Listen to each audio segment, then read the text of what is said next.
வணக்கம் மக்களே. அதிமுகவோட 3ஆம் கட்ட வேட்பாளர்களை அறிவித்த எடப்பாடி அவர்கள் ஸ்டாலின் உதயநிதிக்கு யார்? திருவிக நகரோட சர்ப்ரைஸை பற்றி தான் இந்த வீடியோவில் நம்ம விரிவாக பார்க்கலாம் வாங்க. அதிமுகவோட சார்பில் சென்னையில் வேட்பாளர்களாக களமிறங்க இருக்கிற நபர்களோட விவரங்களோட பட்டியல்கள் இப்போ கிடச்சிருக்கு. இதில் தமிழ்நாடு சட்டமன்ற தேர்தலில் அதிமுகவோட சார்பில் சென்னை உள்ளிட்ட 17 தொகுதிகளில் வேட்பாளர்களாக களமிறங்க உள்ள நபர்களோட விவரங்களை பற்றின இந்த 3ஆம் கட்ட பட்டியலை பொதுச் செயலாளர் எடப்பாடி பழனிசாமி அவர்கள் அறிவிச்சிருக்காங்க.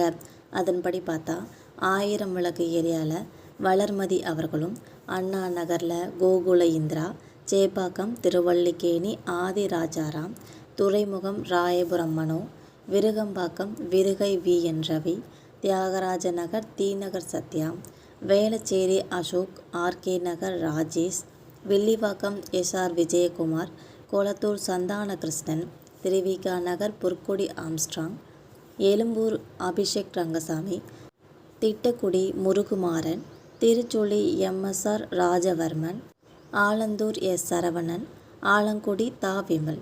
இந்த இறுதிக்கட்ட வேட்பாளர்கள் பட்டியலில் 17 தொகுதிகளுக்கான வேட்பாளர்களை அதிமுகவோட பொதுச் செயலாளர் எடப்பாடி பழனிசாமி அவர்கள் அறிவிச்சிருக்காங்க.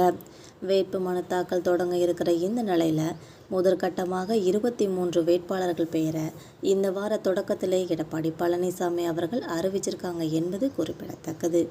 இதை தொடர்ந்து 127 வேட்பாளர்கள் அடங்கிய 2வது கட்ட வேட்பாளர்கள் பட்டியும் வெளியானது. அதன்படி 150 பேரில் 46 சிட்டிங் MLAக்களுக்கு வாக்களிப்பு கொடுக்கப்பட்டிருந்த நிலையில் 17 பெண் வேட்பாளர்களுக்கும் வாய்ப்பு வழங்கப்பட்டு இருந்தது. அதே நேரம் ஒரே ஒரு இஸ்லாமியர் பெண் மட்டும் வேட்பாளர் பட்டியலில் இடம்பெற்றிருந்தாங்க என்பது குறிப்பிடத்தக்கது.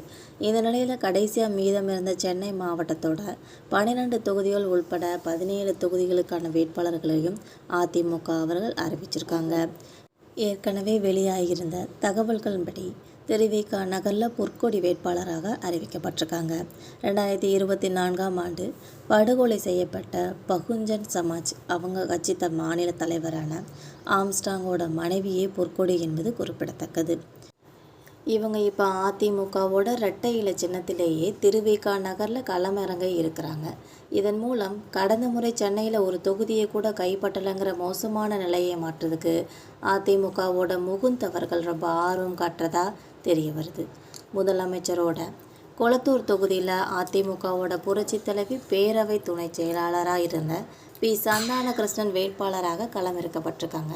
அதே நேரம் துணை முதலமைச்சராக உதயநிதியோட சேப்பாக்கம் திருவல்லிக்கேணி தொகுதியில் அதிமுகவோட அமைப்பு செயலாளர் ஆதி ராஜாராம் வேட்பாளராக அறிவிக்கப்பட்டிருக்காங்க. இந்த தகவல் உங்களுக்கு பயனுள்ளதாக அமையும்னா மறக்காமல் நம்ம சேனலை சப்ஸ்கிரைப் பண்ணி பெல் ஐக்கனை கிளிக் பண்ணி வச்சுக்கோங்க. அப்போ தான் நம்ம போகிற ரெகுலர் வீடியோக்கள் உடனுக்குடன் நோட்டிஃபிகேஷனாக உங்களை வந்து சேரும். தேங்க்யூ.